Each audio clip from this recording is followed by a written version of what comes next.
श्री महाप्रज्ञ गुरवे नमः। जिसके सांसों में रहता है शाश्वत शांति का स्पंदन, उस महाप्रज्ञ को वंदन, उस महाप्रज्ञ को वंदन। सत्य अहिंसा अनेकांत को अर्पित जिसका तन मन, उस महाप्रज्ञ को वंदन, उस महाप्रज्ञ को वंदन। जिसके सांसों में रहता है शाश्वत शांति का स्पंदन, उस महाप्रज्ञ को वंदन, उस महाप्रज्ञ को वंदन।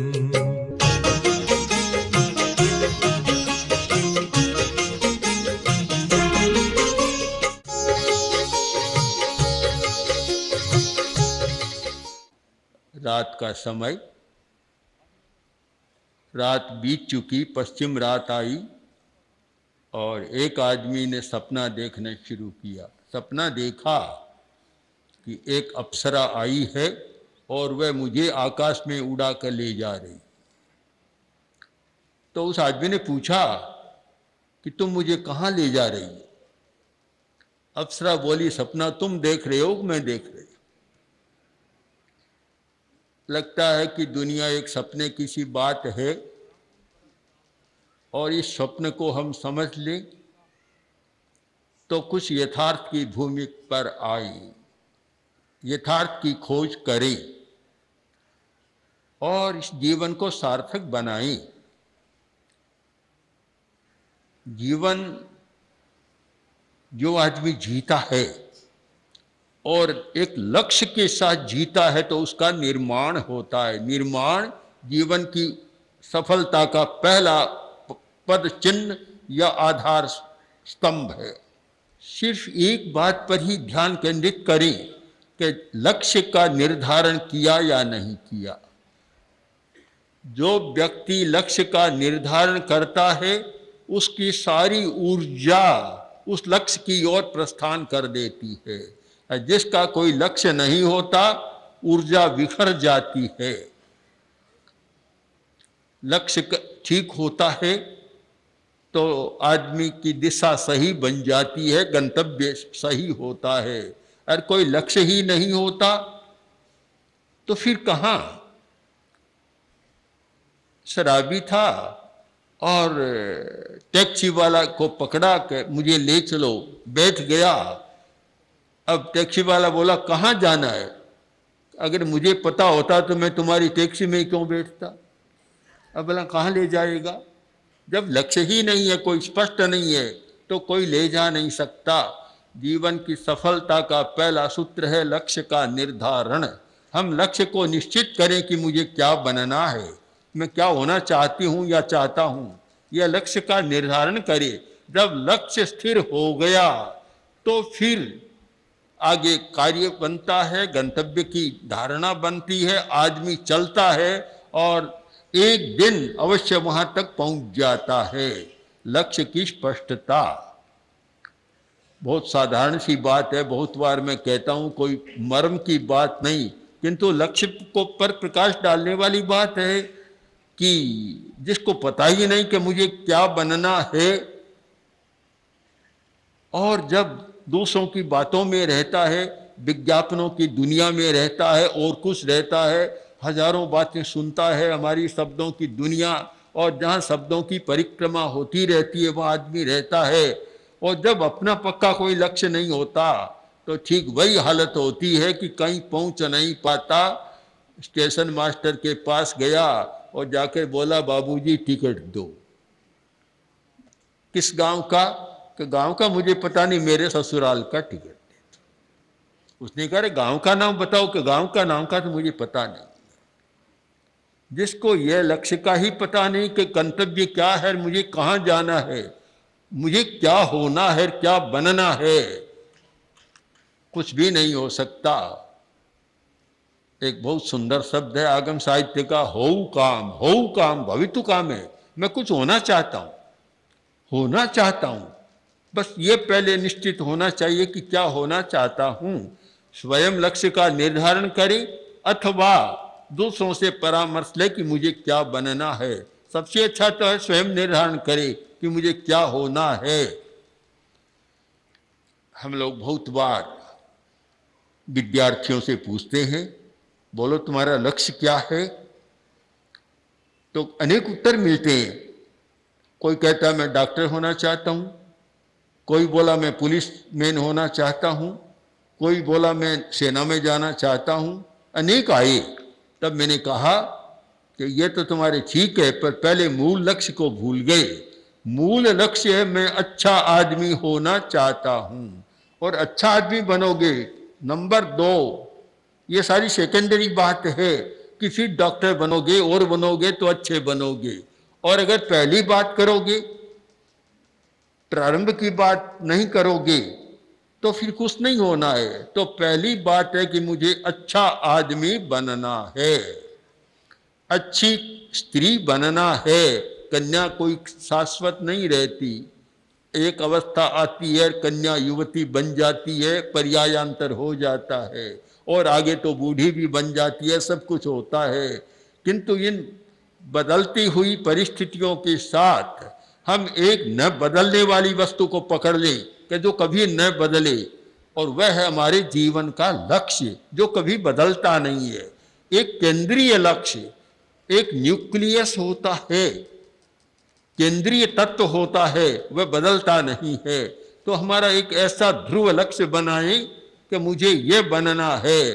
और मैं मानता हूं जिसने यह लक्ष्य एक बना ले कि अप्पा खलु स्वयं रखी अब्बो, मुझे अपने अस्तित्व की सुरक्षा करनी है। हजारों प्रलोभन, हजारों परिस्थितियां, हजारों बाधाएं और कितने कुछ आते हैं, किंतु जिसका यह लक्ष्य बन गया कि मुझे आत्मवान बनना है, आत्मवान, मुझे अपने अस्तित्व की रक्षा करनी है, शायद उसे कोई विचलित नहीं कर सकता, और न कोई विज्ञापन बाधा डाल सकता, न कोई परिस्थिति बाधा डाल सकती, और न कोई दृश्य और कुछ डाल सकते।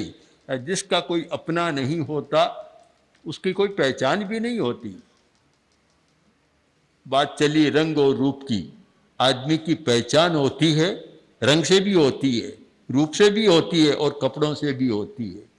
कपड़ों से होती है, किंतु वह पहचान, यह रंग की पहचान टिकती नहीं है। अनुभव करो कि 10 वर्ष टिक जाएगा, जैसी अवस्था ढली रंग बदल जाएगा। अगर स्थायी तत्व है तो वह कभी नहीं बदलेगा, आनंदमय रहेगा। और जो ये रंग रूप के आधार पर करते हैं, उनमें तो अंत में वह शब्द कि अंत में सुखमय जीवन नहीं रहता, दुखी जीवन बन जाता है। बाहरी पहचान आखिर बाहरी पहचान है। आजकल तो वेशभूषा भी कुछ बदल गई, हमें भी पूछना पड़ता है कि ये लड़की है या लड़का है। कई बार पूछना, बहुत बार काम पड़ता है। ऐसी कोई ये गोष्ठी थी, और गोष्ठी में कुछ कन्याएं और सामने आई, तो 2 व्यक्ति पास में बैठे थे। तो उसने कहा कि लड़का बहुत अच्छा लग रहा है। तब पास में बैठी महिला बोली कि नहीं, यह लड़का नहीं, लड़की है। तो आपको क्या पता? वह भी पुरुष वेश में थी कि मैं उस, आपको क्या पता? स्त्री वेश में। बोली कि मैं उसकी माँ हूं। अब बेचारा पहचाने कैसे? हमारी पहचान तो बाहर के आधार पर हो रही है, हमारी अभी कठिनाई है। हमारी सारी पहचान है बाहर के आधार पर, और समाज में अगर भीतर के आधार पर पहचान बन जाए तो शायद केंद्रीय तत्व हमारा सुरक्षित रह सकता है। किंतु इस पहचान में कोई बहुत लाभ नहीं हुआ। यह तो एक तात्कालिक बात होती है। हमारी स्थायी पहचान अपनी गुणवत्ता के आधार पर बने। जिस व्यक्ति में विशेषता होती है, चाहे शादी की समस्या आए कोई बात नहीं, किंतु वह बिना शादी किए ही अपने जीवन का ऐसा निर्माण कर सकती है कि शादी करने वाले उसके पीछे पीछे घूमते रहे। मूल है योग्यता का विकास, गुणवत्ता का विकास। इसलिए इन बाहरी पहचानों को यद्यपि समाज में चलता है, कठिनाई है, समस्या है, फिर भी जिस व्यक्ति ने अपना ठीक अच्छा लक्ष्य बना लिया, इन बाहरी बातों में उलझने की जरूरत नहीं।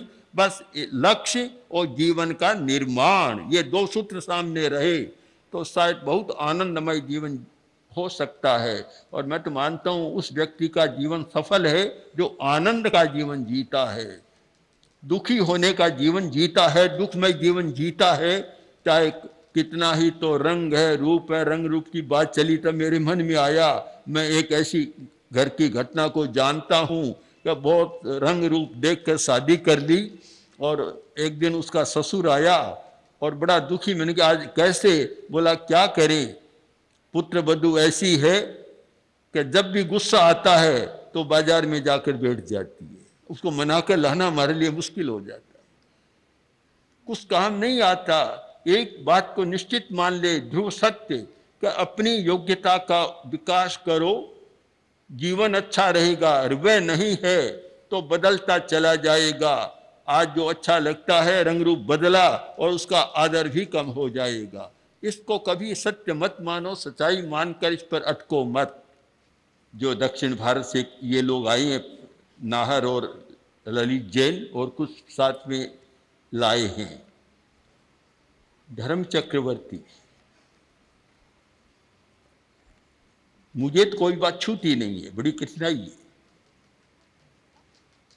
कारण कि जब अहंकार हो तब तो कोई बात छूती है कि बहुत बड़ा काम हो गया, और अहंकार विलय तो जीवन का प्रारंभ से वृद्ध रहा। बचपन से कभी अहंकार आया नहीं, याद ही नहीं कभी अहंकार आया हो किसी बात पर।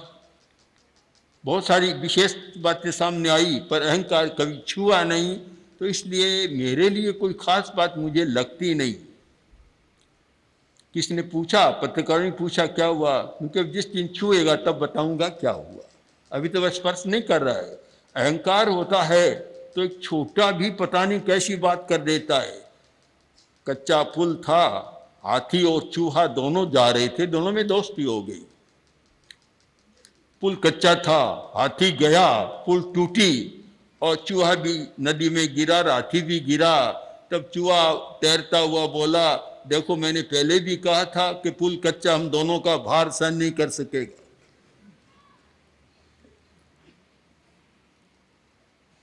ये अहंकार एक अलग प्रकार की अनुभूति कराता है, किंतु मैं उसकी भाषा को भी नहीं जानता, उसके स्वरूप को भी नहीं जानता, तो इसलिए मेरे लिए कोई खास बात नहीं है। किंतु एक बात मैं जरूर मानता हूं, अहिंसा की उपयोगिता, और ये मानता हूं कि जो आचार्य तुलसी का एक स्वप्न था और उन्होंने जिस क्षेत्र में काम किया, एक सार्वभौम सार्वदेशिक कार्य किया कि न जात पात न कोई संप्रदाय, सबसे ऊपर उठकर, और 50 वर्ष तक की साधना आचार्य वर्ग की इस क्षेत्र में रही और मैं भी साथ रहा, तो उसका एक परिणाम मानता हूं कि अहिंसा यात्रा के साथ, उससे पहले भी और विशेषतः अहिंसा यात्रा के दौरान हिंदुस्तान के धर्म गुरुओं के प्रति मेरे मन में और मेरे प्रति उनके मन में जो एक विशेष श्रद्धा सद्भावना जागृत हुई है, उसका परिणाम मैं जरूर मानता हूं। सुधा मही जी का एक पत्र आया, उसमें उन्होंने लिखा कि मैं दक्षिण भारत में बहुत धर्म गुरुओं से मिली और जिनसे मिलती हूँ वे आपके प्रति बहुत ही एक महत्वपूर्ण उद्गार प्रकट करते हैं, इससे मुझे बड़ा हर्ष हो रहा है। ये मानता हूँ उनकी उदारता। बाल गंगाधर स्वामी जो कर्नाटक के प्रमुख एक मठाधीश है, चुनचुन आदिगिरी के मठाधीश, और बहुत बड़े उनके हाथ में कर्तृत्व के वाले काम है, इतने बड़े बड़े काम कर रही हैं, इतने बड़े बड़े महाविद्यालय, कॉलेज, 2 कॉलेज श्री सुधामयी जी ने देख, उन्होंने लिखा कि मैं देखकर आश्चर्य में रह गई और हमें भी ऐसा काम करना चाहिए। बहुत बड़े वहाँ के हैं प्रथम बार आए और ये नाहर मूलचंद जो छोटा सा लगता है, पर कभी छोटा आदमी बहुत खोटा भी होता है। छोटा है पर इतना धुनी है। और ये ललित जैन साथ में है, सारे ये लोग ये लाए। अब आने के बाद पता नहीं क्या हुआ कि हमारा प्रथम मिलन था तो ऐसा हो गया कि जैसे कोई सदा से हमारे साथ ही रही। उन्होंने जाकर जो जो कहा वह कहते हुए मुझे संकोच होता है, मैं कहूँगा भी नहीं वैसा रहा, किंतु इतना आत्मीय भाव बन गया। और जब सबको लगा कि इनका इतना है तो दूसरे धर्मगुरु जो ये शिवरात्रि जी मैसूर के उतने ही बड़े मठाधीश है वे सब लोग आए और सब लोगों का मिलन हुआ। तो ये अहिंसा की बात विशेषता मानूं। अहिंसा यात्रा का जो कार्यक्रम है उसका मानूं कि सबका मन एक हमारे प्रति समर्पित जैसा हो गया, हम एक मेघ जैसे हो गए। और मैं मानता हूँ कार्यक्रम जो है वह आज की समस्या को सुलझाने वाला कार्यक्रम है। और इस पर चर्चा कर रहे थे कि वर्तमान की जो समस्या है जब तक उसका निवारण नहीं होगा तो यह हिंसा की बाढ़ को कभी रोका नहीं जा सकेगा। और समस्या है कि आदमी भूखा है, रोटी का अभाव है। जब तक उस समस्या का समाधान नहीं और हम अहिंसा के गुणगान करें, बखान करें, अहिंसा का महत्व बतलाएं, छोटा मोटा कोई काम कर ले और मन को राजी कर ले, संतोष मान ले, कोई बहुत बड़ी बात मुझे तो नहीं लगती है। जब मूल समस्या को नहीं पकड़ेंगे, भगवान महावीर की दृष्टि थी कि समस्या के मूल को पकड़ो। कुछ धर्माचार्य थे ऊपर की बात कहते थे, तो महावीर का सूत्र रहा अग्गम च मूलम च छिंदे, अग्र को भी पकड़ो और मूल को भी पकड़ो। जब तक मूल जड़ को नहीं पकड़ोगे तब तक तो यह सब होता रहेगा। हमें जड़ तक पहुंचना है। जड़ कैसी है?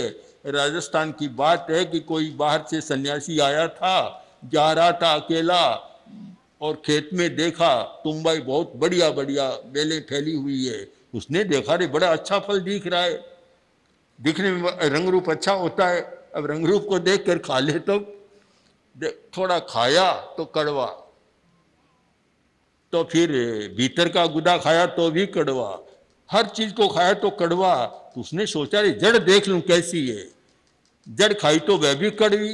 अब बात समझ में आ गई, जिसकी जड़ ही कड़वी है तो भला पत्ता और ऊपर का गुदा तो मीठा कैसे होगा। हम जड़ को मीठा बनाएं तो ऊपर का मीठा हो सकता है, उसके बिना हो नहीं सकता। तो जड़ तक पहुंचने की बात करें। मैं मानता हूं अपरिग्रह की बात करने वाले और अहिंसा की बात करने वाले, उन्हें बहुत गंभीरता से सोचना है और इस बात पर ध्यान देना है कि अपरिग्रह और अहिंसा दोनों का विकास साथ हो सकता है। परिग्रह की तो खूब करें, शोषण करें, अन्याय करें, मिलावट करें, अनैतिकता करें, और अहिंसा की बात भी करें। और अहिंसा परमो धर्म का जब प्रसंग आए तो नारा भी आकाश में गूंजाए। मुझे तो ये सारा झूठा लगता है, झूठा व्यवहार लगता है, इससे कोई बहुत लाभ होने वाला नहीं है। तो इन सब अवधारणाओं ने और अहिंसा के मूल को पकड़ने की हमारी बात ने और हमारे पारस्परिक संपर्क ने आज एक ऐसे वातावरण का निर्माण किया है कि उनकी हमारे प्रति बहुत सद्भावना पैदा हो गई। और मैं तो ये मानता हूँ कि स्वामी जी का और शिवरात्रि स्वामी जी का उनकी वह सद्भावना का ही परिणाम है। अब कुछ भी कहे मेरे लिए तो कोई बात नहीं, पर उनकी सद्भावना कितनी है उसका हमें मूल्यांकन जरूर करना है कि उनकी उदारता और सद्भावना का।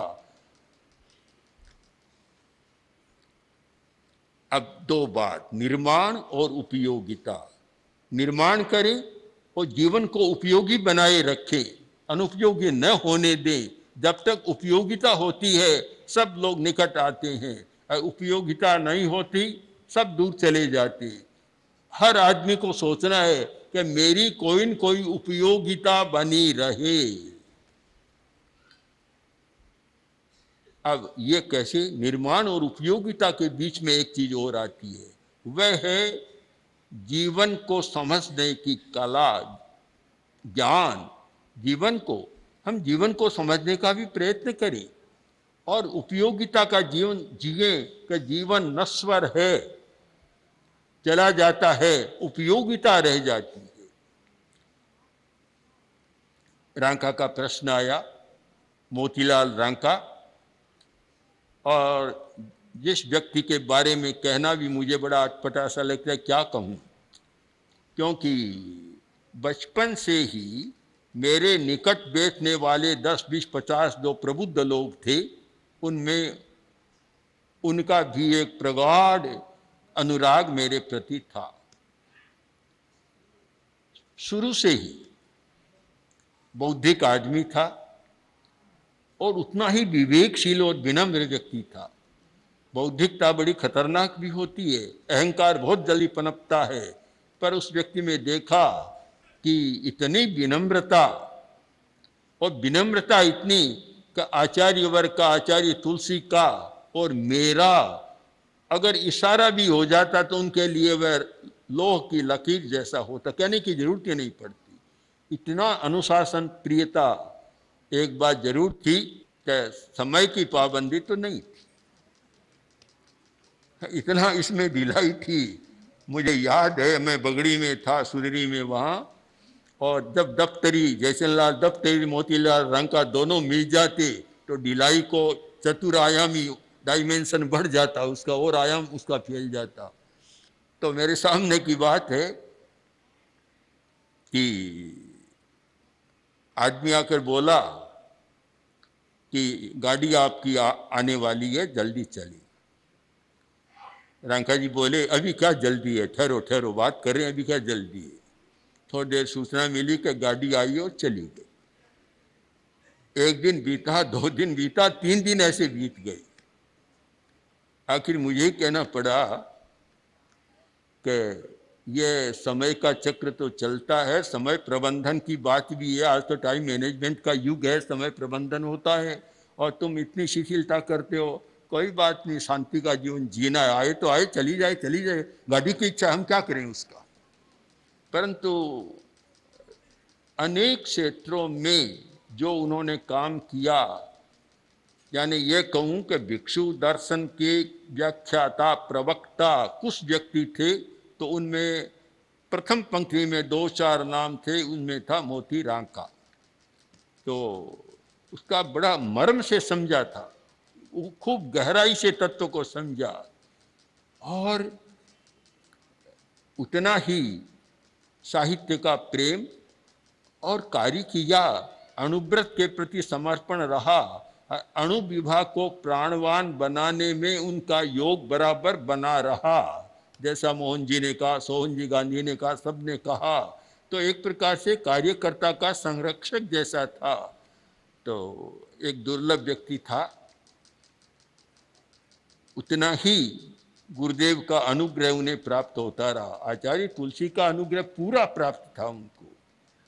तो ऐसा व्यक्ति अब सही होता है, ये तो काल का, समय का चक्र होता है, चला गया और अच्छी स्थिति में गया, अच्छा परिवार, विनयी परिवार, मित्रों का भी बड़ा एक संकुल है उनका, इतने मित्र हैं, बहुत जगह जगह मित्र हैं, और बड़ा काम किया। और जब बंगलोर में चतुर्मास हुआ और सीता शरण शर्मा को निकट लाने में उनका योग था, और वही सीता शरण शर्मा इतना निकट हुआ कि एक दिन अणुव्रत का इतना बड़ा कार्यकर्ता बन गया, अणुव्रत समिति का, केंद्रीय अणुव्रत समिति के अध्यक्ष बने और बड़ा काम किया।